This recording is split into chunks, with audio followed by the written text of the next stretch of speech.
चलिए एक मैथ पढ़ते हैं। ठीक है, एक मैथ पढ़ते हैं। देखिए परसेंटेज बहुत तरह के आएंगे, बहुत तरह के आएंगे। इतना परसेंटेज आएंगे, जब आपको नॉलेज रहेगा तभी आप हर चीज का कर सकते हैं। ठीक है, देखिए एक परसेंटेज है। मान लीजिए मैंने एक सवाल लिखा 1200 रुपए का, 1200 रुपए का। ठीक है, 1200 रुपए का 40% 40% का 0.5% क्या होगा? क्या होगा? ठीक है, 1200। ठीक है, 1200 आप 40%, आप 0.5%। ठीक है, 0.5% व्हाट विल बी? ठीक है, या व्हाट विल बी 0.5% आप 40 आप 1200। ठीक है, अब इसका मतलब निकालना है आपको। देखिए मतलब 1200 रुपए का 40%। ठीक है, इसके बाद 40% का इतना परसेंट कैसे निकालेंगे? देखिए पहले निकालेंगे इसका 40%। 1200 का 40% निकालेंगे तो कितना होगा बताइए? ठीक है, 12 चौको 48, 480 कितना हुआ? 480। ये 0 0 2 कट गया, बचा 12। 12 का जब 4 में गुणा करेंगे 12 चौको 48 होगा। 12 4 जा 48, 0 सेफ है, सेव कर देंगे। ठीक है, अब इतने का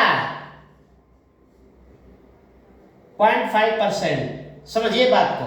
अब इसका निकाल लीजिए, कितना आएगा?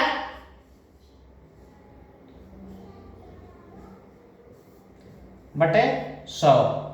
अब ये 0 से 0 कट जाएगा, कट जाएगा। अब इसके बाद चलिए गुणा कर लीजिए। जब ये पॉइंट है तो पॉइंट का जब भी गुणा करेंगे, ठीक है, उसको अभी बता रहे हैं। अभी जब पॉइंट का गुणा करेंगे तो कितना आ जाएगा? 8 × 40 को 0।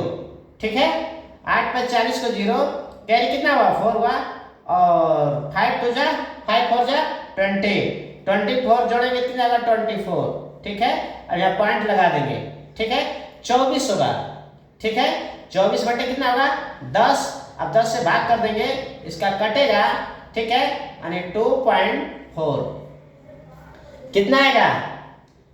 1200 रुपए का 40%, 40% का 0.5% क्या होगा?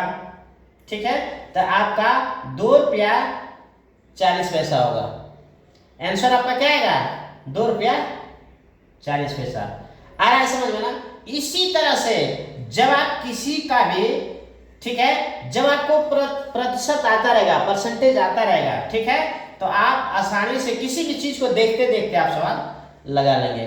ठीक है,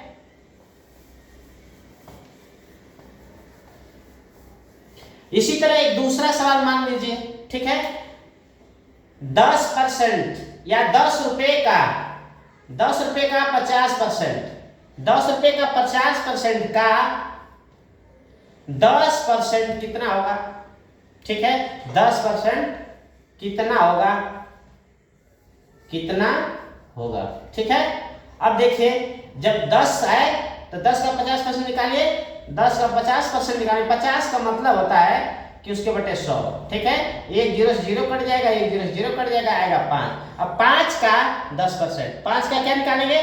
10%। ठीक है, अब 5 का मतलब गुणा का 10% बटे 100, 0 से 0 कट जाएगा, 5 बटे 10, 5 1 कम 5, 5 गुना के 10 पॉइंट इतना।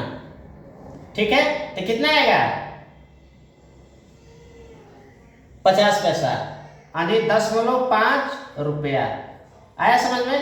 अगर ये रुपया होगा तो ये भी रुपया होगा, ये लाख होगा तो लाख होगा, ये 1000 होगा तो 1000 होगा। ठीक है, आया समझ में? ठीक है, या अगर यहाँ कुछ नहीं लिखा है तो आप भी यहाँ कुछ नहीं लिखेंगे। ठीक है, यहाँ डायरेक्ट बस आप लिख देंगे। ठीक है, कि 0.5 होगा बस। ठीक है, इसका मात्रक नहीं लिखेंगे। ठीक है।